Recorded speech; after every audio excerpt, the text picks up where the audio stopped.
Oh, nandito ang trupang di kalibre. Oh, Pare Casper, Junior, at ang Buyong the Explorer. Oh, sanib kursa tayo ngayon.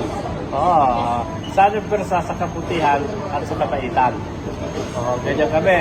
Ito ay, baka naman kayo magulat, si Pare Casper. Siyempre, may negosyo ako. Tutunin ko siyang operation manager sa isang branch. O, sana na may wag na nyo masamayin sa kanilang tuloy at pagbabago. At kung ako na may ibabas ninyo, wala namang problema sa akin. Wag lang ninyong gagawin train. Kaya yung train, sobrang haba. Yung bus maiksi lang eh. O, diba? Pare, salamat tayo.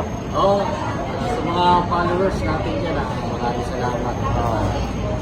Thank Ito, you. magtatrabaho lang tayo. Wala naman tayong masamang gagawin. Trabaho lang tayo, bibigyan ko ng trabaho. Ito yung trabaho, walang atrasan. Oh. Hindi ma. Hindi ba naman? Hindi, nandito kami ni Paring Caspero sa presinto ng General Mariano Alvarez. Dahil para ma-clarify namin kung may kaso talaga sa pare, ano? Oo nga, pare. Oo, para malaman natin kung meron talagang wala. Kasi sabi nyo, meron eh. Ayan o, dito kami o.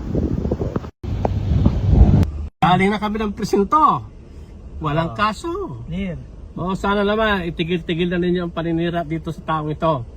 Kay Paring Casper. At baka sabihin ninyo hindi kami pumasok kami sa loob. At talagang bawal lang mag-video.